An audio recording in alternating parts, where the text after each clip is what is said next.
సంఘాలు మేధావులతోటి దళిత బహుజన గిరిజన సంఘాలతోటి ర్యాలీ తీయడం జరిగింది.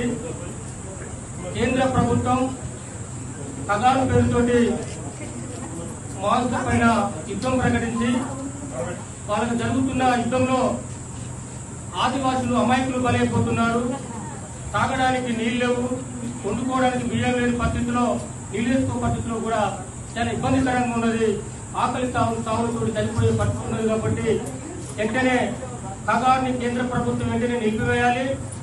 మావోయిస్టులతోటి శాంతి చర్చ జరగాలి. అక్కడ ఉన్న కేంద్ర బలగాలని వెంటనే వెనుకకు తీసుకురావాలని చెప్పేసి ఆదివాసులను రక్షించాలని చెప్పేసి ర్యాలీ చేయడం జరిగింది. జిల్లా కలెక్టర్ గారు కూడా మెమోరాండం ఇవ్వడం జరిగింది.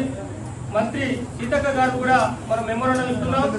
అక్క వెంటనే స్పందించి కేంద్ర ప్రభుత్వంతో చర్చలు జరిపించి వెంటనే అక్కడ ఉన్న కేంద్ర బలగాలను వెంటనే పిలిపించాల్సిన బాధ్యత, అదేవిధంగా కగారుని వెంటనే రద్దు చేసే బాధ్యత, అక్కడ మావోయిస్టులతో శాంతి చర్చ జరిగే బాధ్యత అక్క తీసుకొని ఆదివాసులు రక్షించాలని కోరుకుంటూ ఇప్పుడు ములుగు జిల్లా కేంద్రంలో ఆదివాసీ, అదేవిధంగా గిరిజన, ఆదివాసీ, దళిత, బహుజన వర్గాల ప్రజాస్వామిక సంఘాలన్నీ కూడా మరి ఈ రాష్ట్రంలో ముఖ్యంగా మధ్య భారతంలో ఇటు ములుగు జిల్లా తెలంగాణ బార్డర్ కావచ్చు, అటు ఛత్తీస్గఢ్ కావచ్చు, మహారాష్ట్ర కావచ్చు, అదేవిధంగా ఒరిస్సా, ఆంధ్ర, ఇవన్నీ కూడా మధ్య భారతం. ఈ మధ్య భారతం అంతా కూడా ఆదివాసీలు విస్తారంగా జీవిస్తున్నటువంటి ప్రాంతం, అడవులు కొండలు ఉన్నటువంటి ప్రాంతం.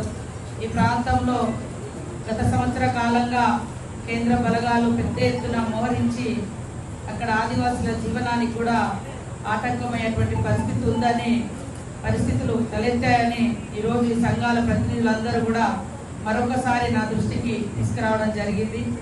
అదే కాకుండా అవన్నీ ఒక ప్రత్యేక పాలన కింద ఉన్నటువంటి ప్రాంతాలు, 5th షెడ్యూల్ ప్రాంతాలు.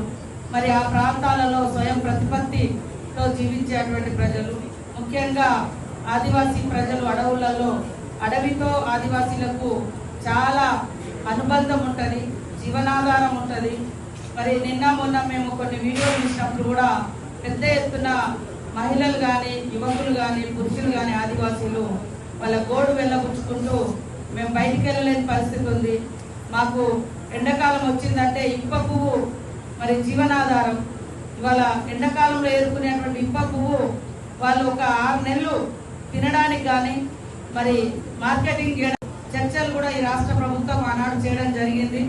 మరి ఈ రోజు కూడా కేంద్ర ప్రభుత్వము ఒక రాజ్యాంగబద్ధంగా ఉన్నటువంటి ప్రభుత్వము మనము ఖచ్చితంగా మరి చర్చలకు వచ్చేటువంటి ప్రతినిధులతో చర్చించి వాళ్ళను జనజీవన స్రవంతిలోకి, ఈ సహజంగా జనజీవన స్రవంతిలోకి తీసుకొచ్చే విధంగా ప్రభుత్వం వైపు ఆ రకమైనటువంటి కేంద్ర ప్రభుత్వం కూడా ఆ రకంగా చొరవ తీసుకోవాల్సినటువంటి అవసరం ఉంది. అదే కాకుండా అక్కడ అడవులలో బతుకుతున్నటువంటి ఆదివాసుల జీవనాన్ని, వాళ్ళ హక్కులను, వారి యొక్క జీవించే హక్కును, స్వేచ్ఛను కాలరాయకుండా కాపాడాల్సినటువంటి అవసరం ఉంది. కాబట్టి కేంద్ర ప్రభుత్వం కూడా ఖచ్చితంగా ఆలోచించాల్సినటువంటి అవసరం ఉంది. వాళ్ళు ఇవాళ ఇక్కడ 50 ఏళ్ల నుంచి ఈ ఉద్యమాలు, నక్సల్స్ ఉద్యమాలు, తెలంగాణ సాయుధ పోరాటం నుంచి, నిజాం పోరాటం నుంచి ఈ రోజు వరకు చేసినటువంటి డిమాండ్లన్నీ కూడా కులము కాదు, మతం కాదు, వర్గం కాదు, ప్రాంతం కాదు, కేవలం పేదరిక నిర్మూలన కోసం, పేదరికం ఉండకూడదనేటువంటి అంశాలతో భూమి పోరాటాలు కూడా చేసినటువంటి నిజాంకు వ్యతిరేకంగా కూడా ఆనాడు పోరాటాలు జరిగినాయి. తర్వాత కూడా అనేక పోరాటాలు వచ్చినాయి. ఏ పోరాటాలైనా కూడా భూమి కోసం జరిగినటువంటి పోరాటాలు, ఆదివాసుల హక్కుల కోసం జరిగినటువంటి పోరాటాలు. ఈ రోజు కేంద్ర ప్రభుత్వం ఖచ్చితంగా మరి సానుకూలంగా స్పందించాల్సిన అవసరం ఉంది.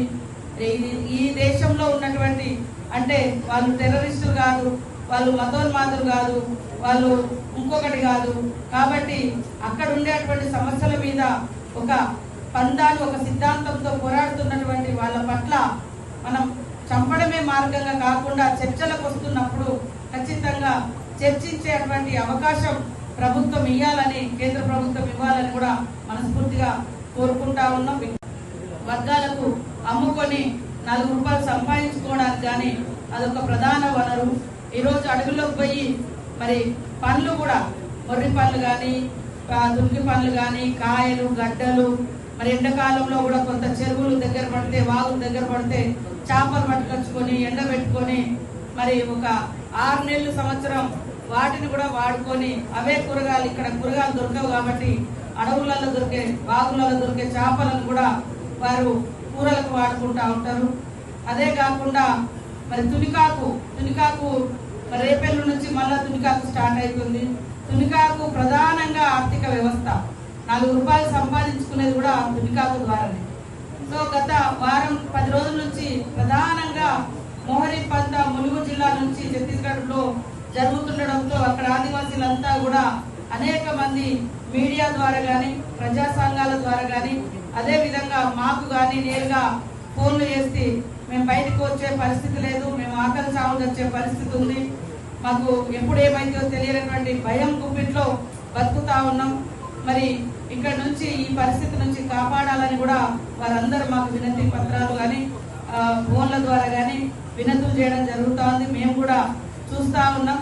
కాబట్టి ప్రభుత్వం, ఇక్కడ ఉన్నటువంటి రాష్ట్ర ప్రభుత్వం కూడా ఈ యొక్క మరి నక్సల్ సమస్యను శాంతి భద్రతల సమస్యగా కాకుండా ఆర్థిక సామాజిక సమస్యగా చూస్తా ఉంది. ఖచ్చితంగా గత